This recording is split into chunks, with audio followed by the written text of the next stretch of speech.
Buonasera, sono Marcello Mennitti della Wisp Napoli. Questa lezione sarà improntata sui calci e le ginocchiate, che sono i colpi base della kickboxing. Per dare un giusto calcio bisogna mettere nella posizione giusta il tallone della gamba sinistra e spostare contemporaneamente la gamba destra con la tibia. Quindi non sono dei veri e propri calci, ma sono dei movimenti con le gambe che per fare questo c'è bisogno di tanta pratica e tanto allenamento.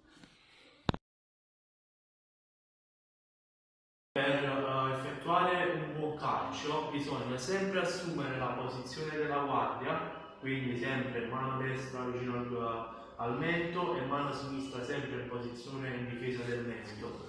Poi sferrare un punto diritto sinistro, ruotare la gamba sinistra e dare la tibiata.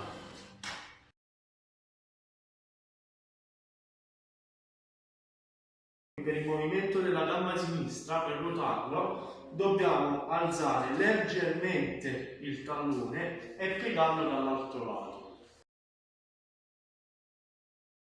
Sempre posizione della guardia, destro, e andiamo a colpire con la tibia sinistra. Per le ginocchiate bisogna effettuare dei movimenti che partono dalla presa verso il capo dell'avversario. Noi prendiamo la testa dell'avversario, lo spingiamo verso il basso, il più basso possibile, e andiamo a colpire l'avversario con una ginocchiata verso lo sterno, in modo da fargli mancare il respiro.